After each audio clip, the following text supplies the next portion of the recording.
Hello दोस्तों, मैं हूं दिनेश। आप देख रहे हैं दिनेश चरपटा यूट्यूब चैनल। दोस्तों, आपका वीडियो अच्छा लगे तो लाइक करें और अगर आप इस चैनल पर नए हैं तो चैनल को सब्सक्राइब ज़रूर करें। 29 दिसंबर 1972 ईस्टर्न एयरलाइंस की फ़्लाइट नंबर 401 अपने तमाम सुविधाओं के साथ 163 यात्रियों और 13 क्रू मेंबर को साथ लेकर तैयार होती है। सारे क्रू मेंबर यात्रियों को बिठाकर अपनी जगह पर बैठ जाते हैं और ज़रूरी अनाउंसमेंट कर दी जाती है। फ़्लाइट टेक ऑफ के लिए तैयार हो जाती है। प्लेन के कैप्टन जो 55 साल के बॉब लॉफ्ट होते हैं, जिन्हें फ़्लाइट उड़ाने का कुल 30,000 घंटे का एक्सपीरियंस होता है, उनके साथ उनका एक को पायलट भी होता है और साथ ही फ़्लाइट इंजीनियर डॉन रेपो भी अपने एक्सपीरियंस के साथ फ़्लाइट में मौजूद होते हैं। 9:20 पर फ़्लाइट न्यूयॉर्क के जॉन कैनेडी एयरपोर्ट से फ्लोरिडा के मियामी एयरपोर्ट के लिए उड़ान भर देती है। सब लोग अपने अपने हिसाब से प्लेन की यात्रा को एंजॉय कर रहे होते हैं और क्रू मेंबर उनकी सेवा में लगे होते हैं। सब कुछ ठीक चल रहा होता है। फ़्लाइट करीब 2 घंटे की उड़ान पूरी कर चुकी होती है और अब फ्लोरिडा भी आ ही गया था। एयरपोर्ट से कुछ दूर पहले ही फ़्लाइट के कैप्टन खुद को लैंडिंग के लिए तैयार करने लगते हैं। फ़्लाइट में लैंडिंग के लिए ज़रूरी अनाउंसमेंट होने लगती है, लेकिन किसे पता था यह अनाउंसमेंट रियलिटी तक नहीं पहुंच पाएगी। खैर, अब फ़्लाइट एयरपोर्ट के पास पहुंच चुकी थी। सबके चेहरे पर मंजिल तक पहुंचने की खुशी दिख रही थी। तभी लैंडिंग के लिए को पायलट ने लैंडिंग गियर को खोलने के लिए लीवर को नीचे की तरफ दबाया। बता दें कि इसी लीवर की मदद से लैंडिंग गियर को खोला और बंद किया जाता है और जब लैंडिंग गियर खुलता है तो सामने की स्क्रीन पर एक ग्रीन इंडिकेटर दिखाई देता है। को पायलट ने लीवर को नीचे तो कर दिया, लेकिन सामने उसने जो देखा वो डरावना था। उसने देखा कि सामने के इंडिकेटर में ग्रीन लाइट जल ही नहीं रही थी। उसने इस बात की जानकारी तुरंत अपने कैप्टन को दी। कैप्टन बॉब लॉफ्ट ने जब यह देखा तो इनके भी होश उड़ गए, क्योंकि इस इंडिकेटर का न जलने का मतलब है कि आगे का लैंडिंग गियर अभी ओपन नहीं हुआ। इसके बाद बॉब ने खुद अपने हाथों से लीवर को ऊपर नीचे किया, लेकिन लाइट तब भी ऑन नहीं हुई। इसकी जानकारी तुरंत उन्होंने एयरपोर्ट के कंट्रोल यूनिट को दी।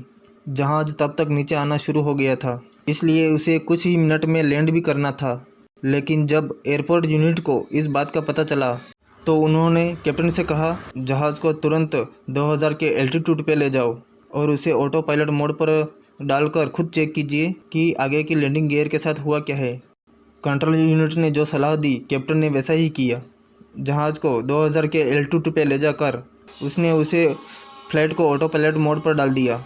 इसके बाद जहाज़ इंजीनियर साहब केबिन में पहुंचते हैं और इंडिकेटर को देखते हैं। उन्हें लगता है कि शायद इंडिकेटर ही ख़राब हो गया है, इसलिए उन्होंने पूरा इंडिकेटर खोल कर चेक किया, लेकिन वह बिल्कुल सही था।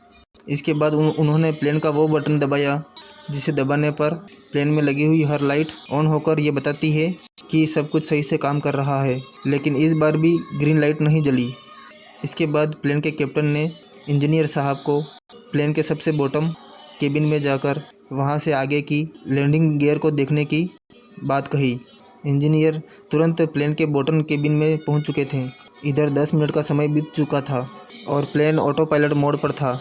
साथ ही वह धीरे धीरे नीचे भी आने लगा था, जिसका होश किसी को भी नहीं था। इधर इंजीनियर ने जो देखा असल में मौत थी। उन्होंने देखा कि पीछे के लैंडिंग गियर तो खुल गए हैं, लेकिन आगे का लैंडिंग गियर अभी भी बंद है, जिसके बगैर लैंडिंग पॉसिबल ही नहीं है। तभी अचानक प्लेन और नीचे होने के कारण आउट ऑफ कंट्रोल होने लगा और उसमें बैठे यात्री परेशान होने लगे। सारे क्रू मेंबर उन्हें शांत करने में लगे थे। प्लेन करीब 1000 की ऊंचाई पर आ गया था, जिसे देखकर कैप्टन को लगा कि और नीचे गया तो कहीं टकरा जाएगा। इसलिए वह प्लेन को 180 डिग्री मोड़ने की कोशिश करने लगा, लेकिन यह कोशिश पूरी तरह नाकाम रही और प्लेन बुरी तरह से ज़मीन से जा टकराया और क्रैश हो गया। यह क्रैश इतना भयंकर था कि आप इस बात से ही समझ सकते हो कि जब प्लेन ज़मीन से टकरा रहा था तो उसकी स्पीड करीब 350 किलोमीटर प्रति घंटा थी, जिसकी वजह से जहाज़ के परखच्चे उड़ गए, जिसमें कुल 101 लोगों की जान चली गई और 75 लोगों को ज़िंदा बचा लिया गया। जहाज़ का मलबा एयरपोर्ट से करीब 30 किलोमीटर दूर मिला। दोस्तों, अब आपको लग रहा होगा कि इसमें भूत तो आया ही नहीं। तो दोस्तों, यह कहानी अभी ख़त्म नहीं हुई। बल्कि एक तरीके से यहीं से शुरू होती है। हुआ कुछ यूँ, इस एक्सीडेंट के कुछ महीने बाद एक और ईस्टर्न एयरलाइन की फ़्लाइट TriStar 318 न्यूयॉर्क से मियामी के लिए उड़ान भरती है। उड़ान भरने के बाद फ़्लाइट की होस्टेज मैरी सारे यात्रियों की सुविधा का ध्यान रखते हुए फूड स्टोर की तरफ जाने लगती है। लेकिन उसने ओवन से कुछ निकालने के लिए जैसे अपना हाथ बढ़ाया तो उसके सामने एक डरावनी शक्ल थी जिसकी आंख हिल रही थी।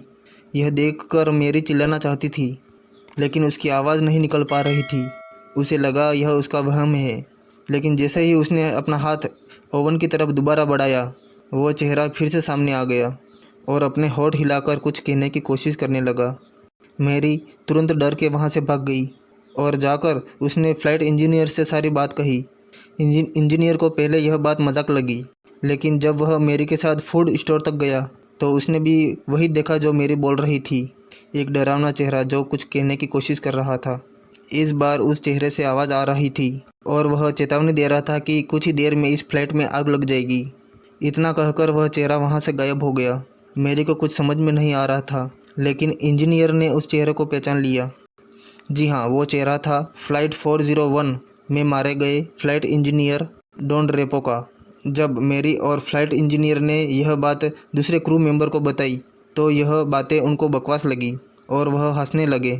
लेकिन उसके तुरंत बाद फ़्लाइट के कैप्टन को लगा इंजन ठीक से काम नहीं कर रहा, इसलिए उसने फ़्लाइट को तुरंत मोड़कर मेक्सिको से मियामी की तरफ वापस ले गया, जहां फ़्लाइट लैंड करवाने के लिए सभी पैसेंजर को एयरपोर्ट पर वेट करने के लिए कहा गया। इसके बाद इंजन को रिपेयर किया जाने लगा और इसके बाद उसे चेक करने के लिए फ़्लाइट को बिना पैसेंजर के उड़ाया जाता है। लेकिन इस जहाज़ ने जैसे ही उड़ान भरी, वैसे ही उसके लेफ़्ट साइड के इंजन में आग लग गई, जिसे देख लोगों के होश उड़ गए। मैरी और फ़्लाइट इंजीनियर को सिर्फ डॉन रेपो की बात याद आ रही थी और बाद में सब क्रू मेंबर को भी यकीन हो गया कि मैरी जो कह रही थी वह सही था और अगर वह इस फ़्लाइट में बैठे रहते तो आज सारे क्रू मेंबर और पैसेंजर मारा जाते। उसके बाद इस फ़्लाइट को द घोस्ट फ़्लाइट 401 के नाम से जाना जाने लगा। बाद में जब फ़्लाइट 318 की जांच हुई तो पता चला इस फ़्लाइट का ज़्यादातर हिस्सा फ़्लाइट 401 के मलबे से लिया गया था और वो ओवन भी फ़्लाइट 401 का ही था, जो कि काफ़ी हैरान करने वाली बात थी। खैर, अब जो भी हो, एक तरह से उस भूत की वजह से उतने लोग उस फ़्लाइट क्रैश में फिर से मरने से बच गए। अगर वहाँ सच में भूत था तो इस दुनिया में ऐसे भूतों की सच में ज़रूरत है। दोस्तों, आशा करता हूँ कि यह वीडियो आपको अच्छा लगा होगा। वीडियो पूरा देखने के लिए आपका धन्यवाद।